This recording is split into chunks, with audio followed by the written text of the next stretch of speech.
आइए हम देखते हैं इम्पेरेटिव सेंटेंस किस तरीके से बनाए जाते हैं। सबसे पहले हम इनकी पहचान देखते हैं। इन वाक्यों में यानी कि इम्पेरेटिव सेंटेंस में आज्ञा, विनती, सलाह आदि का बोध होता है। नंबर 1, इन वाक्यों में कर्ता यू होता है लेकिन वह छिपा हुआ होता है, यानी कि प्रत्येक वाक्य में जो कर्ता हमारा होगा वो यू होगा, लेकिन उसको ना ही बोलते हैं और ना ही उसको लिखते हैं, यानी कि वो छिपा हुआ होता है। आगे देखते हैं, ये वाक्य वर्ब की फर्स्ट फॉर्म से प्रारंभ होते हैं, यानी कि ये वाक्य हमेशा हमारी मेन वर्ब होती है उन्हीं से प्रारंभ होंगे।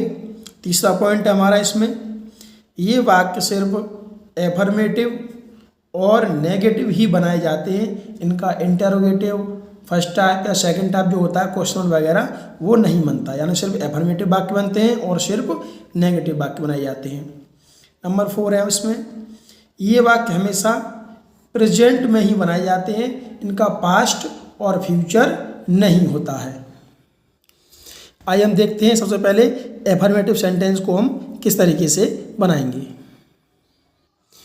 ये हमारा एफर्मेटिव यानी कि स्वीकारात्मक पहला वाक्य हमारा, मैदान में मैच खेलो, रोजाना स्कूल जाओ, हमारे लिए पत्र लिखो। कुल मिला के आप देखेंगे तो बाकी की जो पहचान है यानी कि लास्ट में ओ शब्द आ जाए, किसी भी वाक्य के अंत में ओ शब्द आता है तो वाक्य हमारा इम्पेरेटिव का होता है। और आप दूसरे तरीके से देखेंगे तो वाक्य में कोई भी कर्ता नहीं है, डायरेक्ट वर्ब की फर्स्ट फॉर्म से आपको प्रारंभ करना पड़ेगा।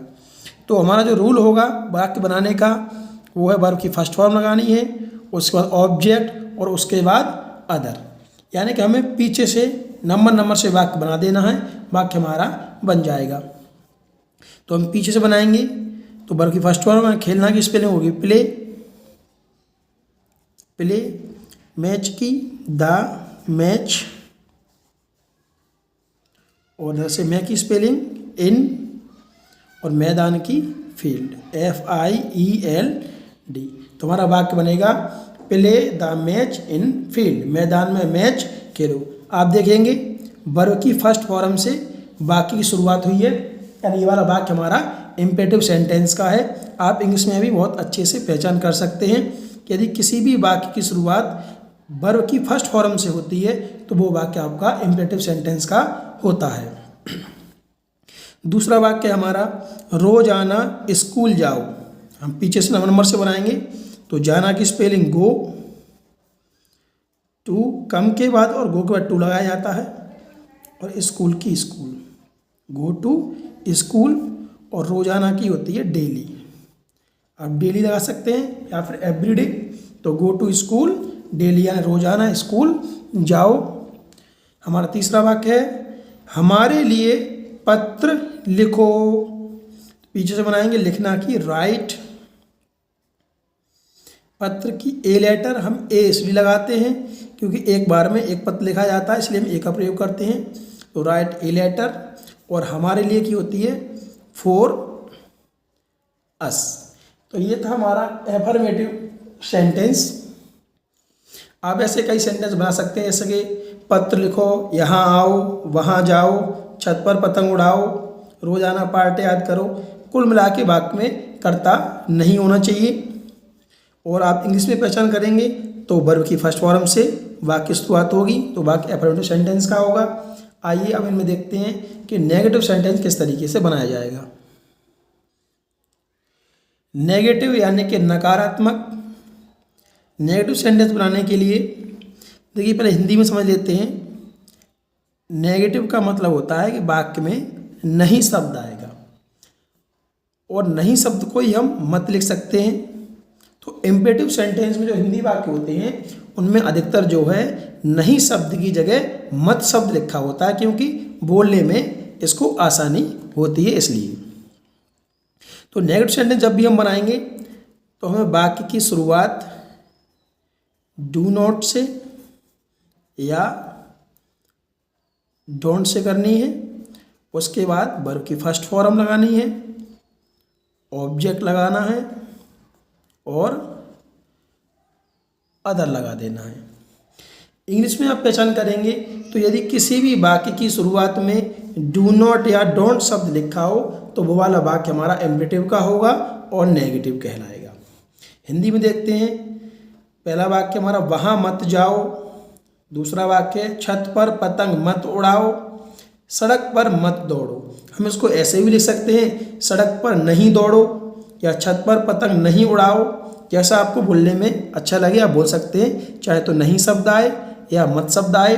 आपको वाक्य की शुरुआत में डू नॉट या डोंट लिख देना है। देखिए, आप चाहे डू नॉट लिखें या डोंट लिखें, लेकिन आप इसमें थोड़ा सा अंतर समझ लीजिए।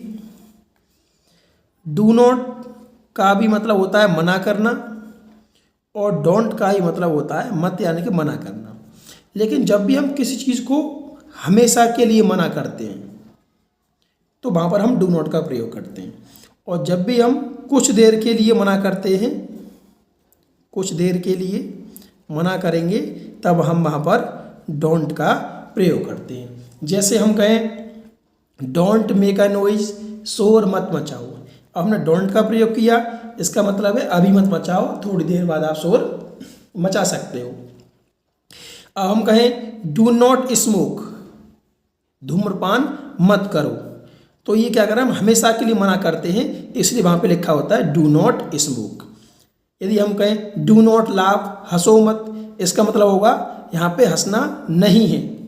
यदि हम वहाँ पर बोल दें do not laugh, sorry don't laugh यानी हंसो मत, अर्थ एक ही रहेगा, हंसो मत। लेकिन यदि आप डोंट लगा के बोलोगे तो कुछ देर के लिए मना होता है, और यदि आप डू नॉट लगा के बोलोगे तो वहाँ पर परमानेंटली यानी कि हमेशा के लिए मना होता है। इन वाक्यों में आप कुछ भी लगाएं, बस आप अर्थ को ध्यान रखें। अब देखिए, पहला वाक्य वहाँ मत जाओ।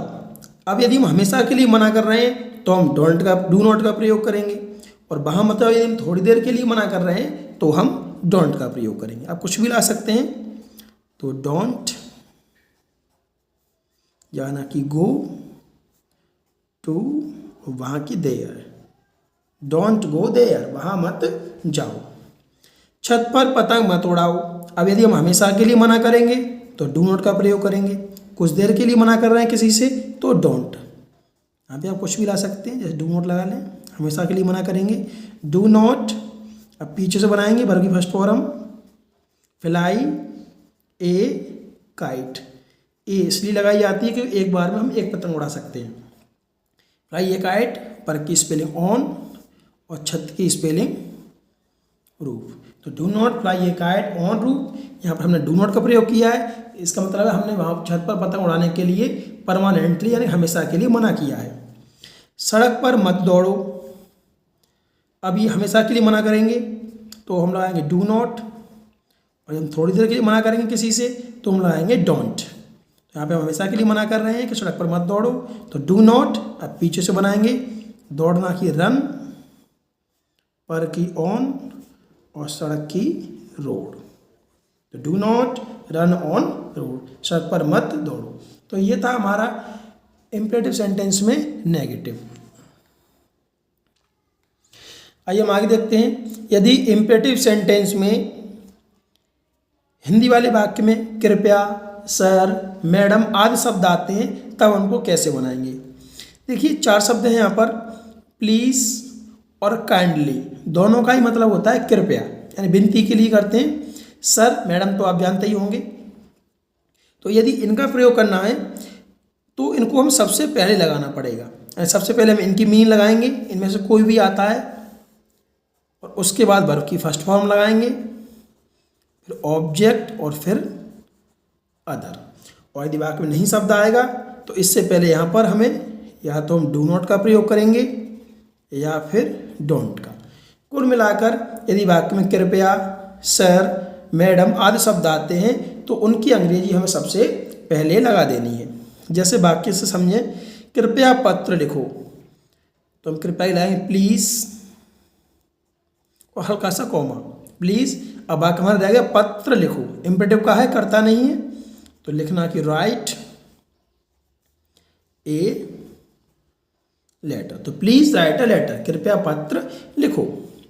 सर, मैच खेलो, तो सर की स्पेलिंग सर, हल्का सा कॉमा लगाएंगे। अब हमारा वाक्य मैच खेलो, इम्पेरेटिव का है, एफर्मेटिव है, तो पीछे बनाएंगे खेलना की play the match, sir play the match, sir match खेलो। तीसरा वाक्य रहेगा हमारा कृपया वहां मत बैठो, तो प्लीज हल्का सा कॉमा, वहां मत बैठो नेगेटिव सेंटेंस है, तो पहले नहीं किस में लगाएंगे, डोंट या डू नॉट, बैठना की सिट, इधर से बनाएंगे वहां की देयर, तो प्लीज डोंट सिट देयर, कृपया वहां मत बैठो। इसमें हमारा लास्ट वाक्य है कृपया सड़क पर मत चलो, तो प्लीज, अब सड़क पर मत चलो हम हमेशा के लिए मना करेंगे किसी से, तो डू नॉट, चलना की वॉक, चलना टहलना घूमना की वॉक लगाते हैं, पर की ऑन और सड़क की रोड, तो please do not walk on the road, कृपया सड़क पर मत चलो। तो ये था हमारा इम्पेरेटिव सेंटेंस जिसमें एफर्मेटिव वाक्य बनाए जाते हैं और सिर्फ नेगेटिव बनाए जाते हैं। इसके अलावा वाक्य में प्लीज़ काइंडली सर मैडम का भी प्रयोग आपको बता दिया। यदि आपको हमारी वीडियो अच्छी लगती है तो कृपया हमारे चैनल को सब्सक्राइब करें, लाइक करें।